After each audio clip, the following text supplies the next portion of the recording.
Okay, we'll have Kevin open it up with a few comments. He'll pass it over to Coach, and we'll open up for questions. Kevin? Thanks again, everybody. Bring this draft process to an end.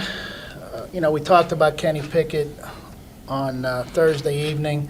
Just to follow up, when Kenny came in for his press conference and visitation yesterday, it just reaffirmed for myself the maturity and just a real good feeling you have about having Kenny Pickett be a quarterback with the Pittsburgh Steelers. Sometimes you take that for granted until you get the young men in the rooms, but it was great to see him and have him around. George Pickens, I know the coaches talked about him.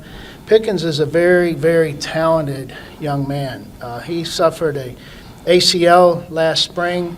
He fought his way back. It was very impressive. Sometimes players in those situations, they just shut it down, get healthy, and prepare for the draft. He prepared to help Georgia down the stretch, and they used him in certain packages in their last few games and into the playoffs and championship game. He made a big play. But it was impressive to us how he responded, and instead of putting that injury, letting that put him on the shelf, he fought through it and became a national champion. We felt real comfortable with where he was with the rehab at his pro day, a couple months removed from the championship. It was exceptional. He did a lot of things that we thought he would have been doing had he been healthy last season, so we're very encouraged about that. The Marvin Leal, this is a talented inside, outside. He's moved all along the defensive line of scrimmage. We think he can play a number of positions, both in the base defense and the sub packages. Quality interior rusher who also rushed from the outside last year, and he's certainly a run defender as well. Calvin Austin. Calvin is you're going to look at his size. He's smaller, but he's extremely fast.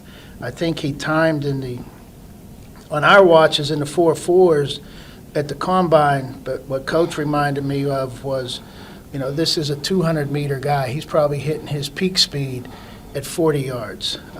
He is exceptionally fast. He can play inside and outside. He doesn't have the ideal size to play outside, but he made plays for Memphis, both in the slot and outside, and he can return punts. I believe he has 29 for an 11-yard average. Connor Hayward, obviously people understand who he is, and first and foremost, that's not why we drafted him. Connor Hayward was a running back at Michigan State, and really I give Coach Tucker and his staff credit for taking Connor and using him in a different manner as an H-back, tight end / fullback. And Connor's got exceptional ball skills, receiving abilities for a big man. So we're excited to see what he can do as a tight end, as an H-back, as a special teamer. And I don't want to discount this guy. One time against the University of Maryland put up, I believe it was 140-some yards in a game. So he's very, very talented, and he's very versatile. Mark Robinson's a real interesting story. Mark was a scholarship running back at Presbyterian University.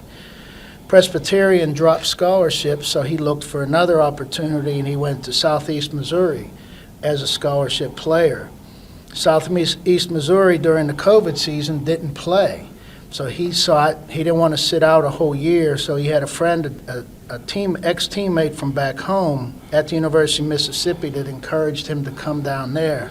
He went there as a walk-on runner.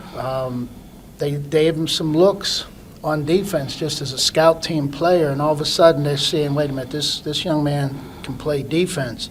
About midway through the season, I actually started 9 games as an inside linebacker and really caught our attention. He has a real explosive tackling demeanor about him. He's a very, very interesting young man and really a self-made guy. Chris Olodokum is another guy that he was a triple transfer, started off at South Florida, went to Samford University, and then graduated from Samford and took a grad senior year at South Dakota State and really did a nice job. He ended up, I believe it was 25 touchdown passes. We had good grades on him coming out of there. He played in the NFLPA game, and we decided, look, we wanted to add another quarterback to our roster. And this young man, we brought him in for a pre-draft visit, very mature, very smart, impressed us not only on the field, but with his off-the-field talents and intelligence and just demeanor. That wraps up the picks, right? We'll be trying to sign free agents as always, and the scouts will be working on that this evening and try to wrap it up and get ready for what's next. Coach? Yeah, I'd like to open by acknowledging this guy to my left here. His contributions to this organization for 22-plus years has been exceptional. It needs no endorsement from me. I think quite simply, it speaks for itself. I've had an opportunity to come alongside this gentleman for 15 of those years, and I just want to say it has been an absolute pleasure, not only in terms of results, but the process itself. It's been a pleasure to come alongside him and evaluate talent and make the critical decisions. And, there's a lot of challenges in our business, but the spirit in which you attack them is everything. And it's just been a pleasure to work with him. His mark and impact on us will continue to be felt, played out in the lives of the men that we selected here today. And I just wanted to say that. Thank you for 15 quality years right here. Right, and right back at the coach. I mean, that's appreciate that, and believe me, it's been a special relationship. And it's you don't think about these things until you get away from the task at hand. But there'll be time to reflect on it. But I share Coach's appreciate what he and his staff and his demeanor have done for this organization, and just can't say how happy I've been to be able to work beside Coach Tomlin for 15 of those 22 years, and of course Coach Cowher for those first 7. We know what the task is, and we've tried to accomplish that as best we can. But we just told the personnel department and the coaches it's time to start another year. And again, appreciate everything, but it's time for 2022. Jeff, for even the tiniest moment when you made that last pick, and ironically a quarterback, maybe, did you think for a moment that this is the last pick I'm going to make? Yeah, it hit me for a minute. It's not in his DNA. I mean, we tried to take him there, and he led us maybe to the doorstep. No, I mean, you do think about that. And like I said, it'll hit you a little bit later, but it's like a game. When a game comes to an end, you appreciate it and you think about it, but you really will reflect on it when it gets quiet and you're by yourself, and it's like, oh, wait a minute, what do I got to do next? I don't know. But, of course, it means a lot.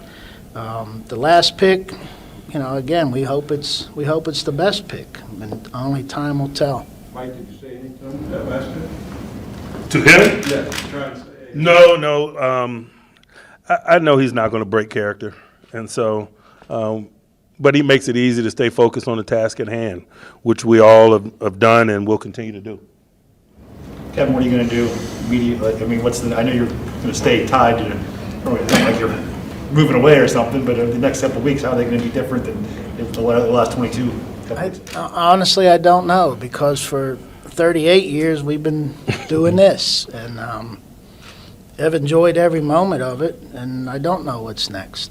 None of us do. I mean, we'll move into that process, whatever the next step is, when, Art decides to continue that search, and we'll see where it goes and how I may or may not be able to fit into it. I just want to make sure that, again, I've said it before, whatever the next step is, if I can help and not hinder, great.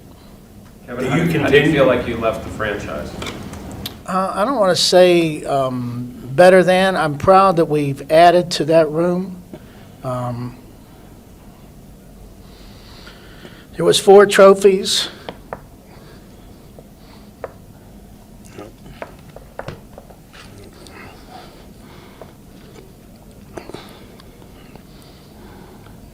There was 4 when we got here. And you knew the task.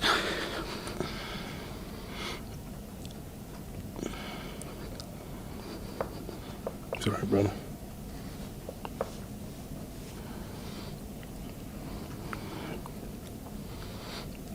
You think about DMR,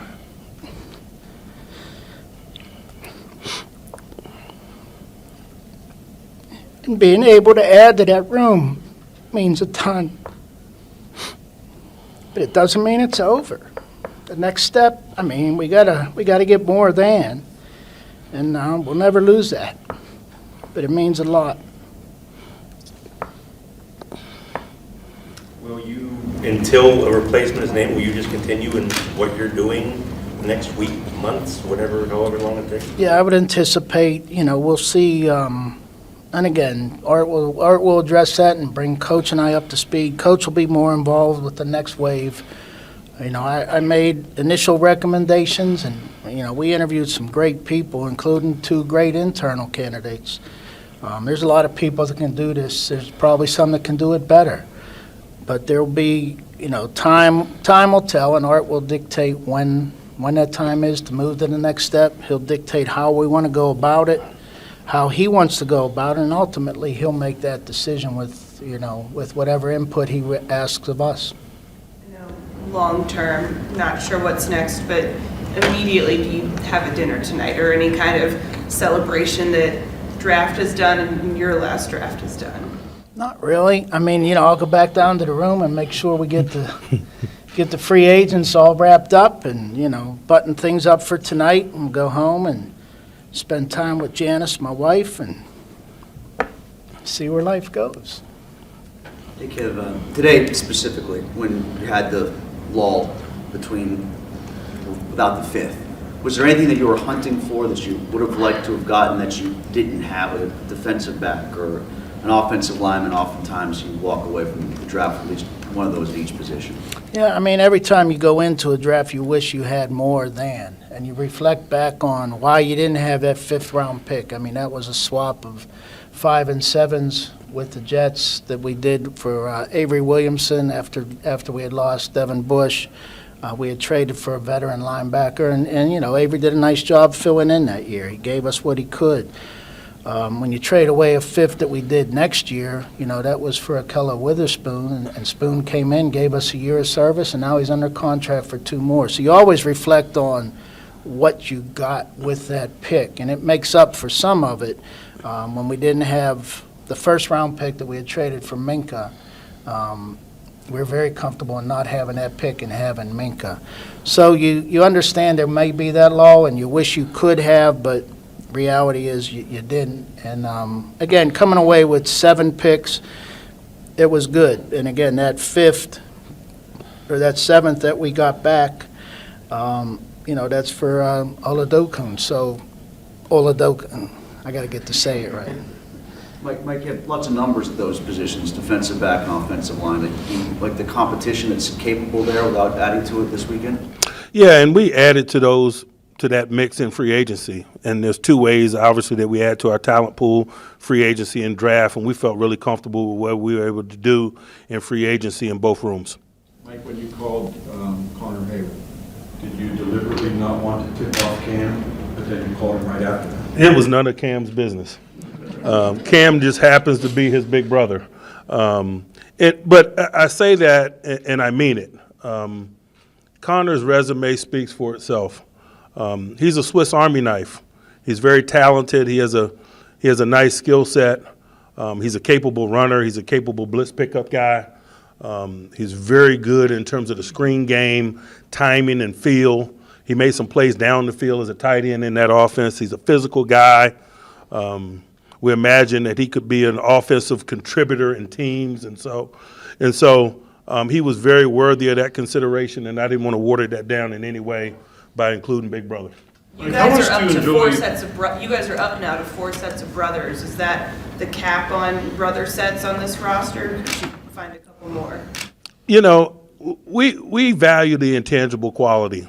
And when you're doing business with one, it probably gives you an indication about the intangible quality of the other. And And we're all continually trying to measure that which we cannot. And that probably is what drives us toward the brother game. But the guys that we do business with, they're here on their own merits and their own capabilities. In some instances, they just happen to be brothers. How much do you enjoy that part of this process, getting to make those phone calls? It's nothing like it. It's nothing like being a part of someone's story. You know, I think Kenny said it. That phone call was a culmination of a life's work. And I have respect and appreciation for that, and I make that call in that spirit. What are your thoughts on the two receivers you added, kind of their styles that they'll bring to your offense? Really excited about them. Very different guys, but you need differing skill sets in the receiver room. Kevin outlined Pickens and why we're excited about him. Quite frankly, we just think there's a heck of a lot more meat on that bone. His talent was very evident. His health was very evident at his pro day. We got a bird's eye view of an extended workout at that pro day, and we're really comfortable with what we saw. The things that he's been able to do and the pedigree that he brings is exciting. We were equally as pleased with Calvin. Calvin's a smaller guy, a stop-start guy, punt return capable. It seems like over the last several years, the offensive skill position at Memphis, I mean, they've had a lot of dynamic playmakers, and he's just the latest. And we're excited to add him, and he brings a differing skill set, a guy that probably works inside as a potential jet sweeper and some of those things. And so we're excited about getting to know the things that we can anticipate them being good at, but also not having them in a box and being open to be pleasantly surprised by some things that they might bring. Pickens is a big guy that has little guy stop-start. We were excited about that, so we're not pinning him in a box in that way. Calvin is a little guy who made some plays outside down the field. And so we'll put those guys into the mix and coach them up, and we're excited about what they potentially bring us. It's safe to say they bring some explosive components to the game? I think anytime we're hunting at the receiver position, that's what we're looking for. It just comes in varying shapes and sizes. This might be Kevin, more. Mike mentioned before about addressing the offensive line and free agency.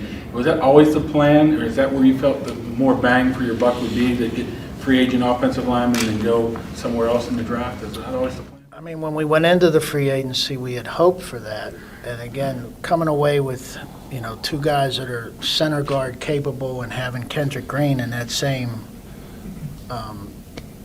talent pool is comforting, because you have three guys that can play center and guard, and collectively that's 9 years worth of service that we have from that group. So that lessened the desire to add to the interior to that. And there's only certain things you can do. Again, if we had more picks, maybe you add more players, but we felt we needed to add, or wanted to add, more players in different spots.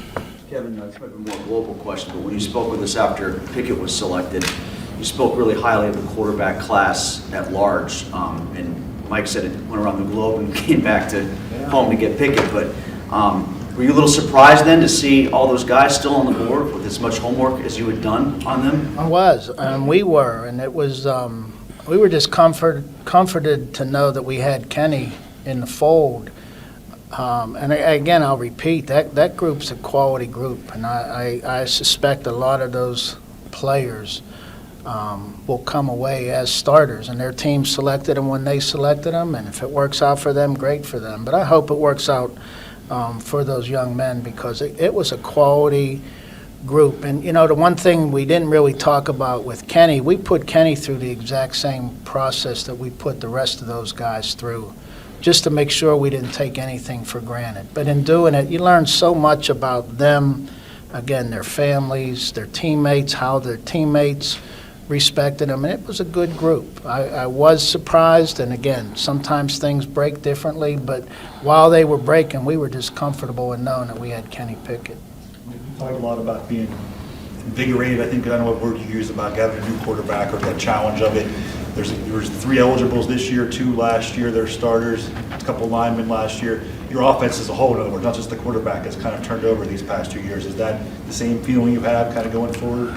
I just generally have that type of feeling this time of year because we're in the team building mode, and I take nothing for granted in terms of what's transpired. In some instances, we might have familiar guys and familiar roles, but nothing stays the same. And so I work with an edge this time of year with a level of excitement that anticipates some newness, whether it's new people or whether it's old people evolving in some way. And so really excited about where we are and getting to work to kind of meet the challenges that await us. For either one of you guys, the moves you made last night, I noticed both of those guys, even going back to high school, 5-star guys, I think top 20 in the country. Is that a coincidence or being intentional? Is it? It is. We don't pay attention to the high school scouting services. Is that an indication of just kind of betting on the talent, like you said? I mean, high pedigree, or I guess they go to the SEC. They're major SEC institutions, so I'd imagine that's just what comes with that. But And both those players were graded very highly. Yeah.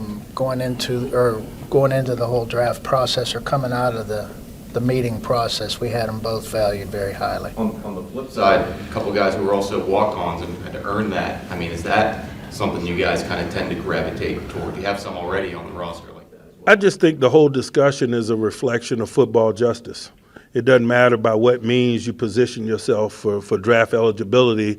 It's about your resume. It's about your body of work. It's about how do you conduct yourselves. And so we pride ourselves in being open and being pleasantly surprised. And sometimes it comes in the form of 5-star guys. Arthur Millette used to always make a joke last year during the season that he was a 0-star guy. And boy, you got respect for that as well. I embrace the football justice component of it. It matters. It does not matter about what means you get here. That same thing be said about talking to a guy from South Dakota State, you know, at an FCS level. No question. Mike, assuming everybody shows up at OTA1, who makes and who takes the first snap? I haven't even begun to think about that, to be quite honest with you. We got so much more work ahead of us from a classroom perspective and things of that nature as we push into phase 2 and so forth of our offseason. That'll clear itself up, I'm sure. Kevin, have you guys made any decision to let Devin Bush know about his 5th-year option? No, we wanted to get through this draft weekend, and we'll talk about that on Monday. That's the deadline.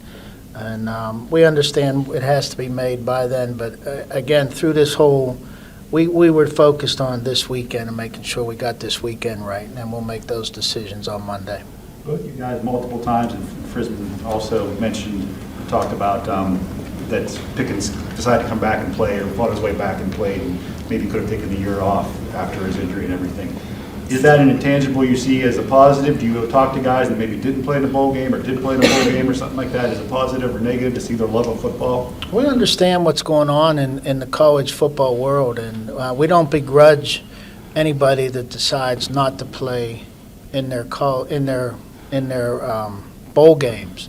And I've said it, and Coach agrees that we won't hold it against somebody, but when someone does play in that game, we give them extra credit because that is an intangible quality that they're giving up for their team. And I think that's a huge value that when push comes to shove, we can trust that player to make that decision for us at whatever point that is. And George was no different than that. He had a serious injury.